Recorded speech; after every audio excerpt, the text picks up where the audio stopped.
Bema bi a hoye a ekuno adokro ne sedokoboa onye mfie 99 kusi Enoch ena abeto dwa se ne yire ama kwachewa wono onye mfie 49 odidua bono kokoso ne tirim na no pei ewo wo mafuom ewa chim adwafo ye no wachimansa mansin mo wo poye mantam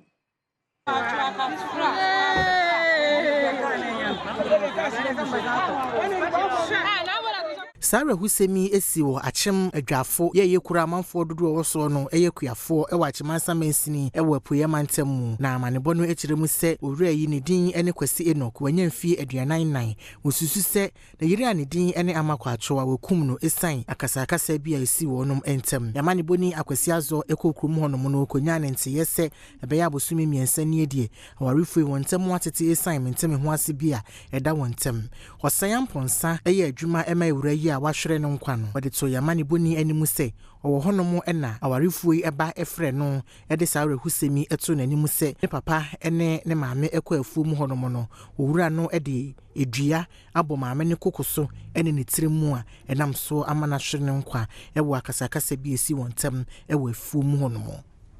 midem wo fi no mokọ afuom ti mi wo fi ana ne ba ya bebi ne ba pani efe ne ya bebi ofle me say memna sen da eku ma wafuom ho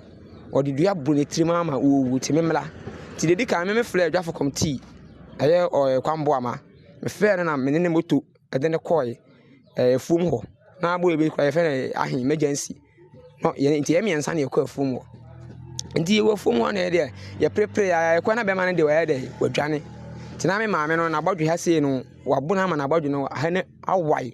na ni achi nani ase no so apapai ana moja anwuna gu numu a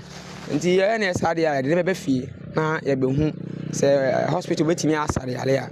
nti didi kan ye de ne badwafo clinic se command first aid bi na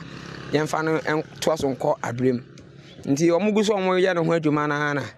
ebe betum se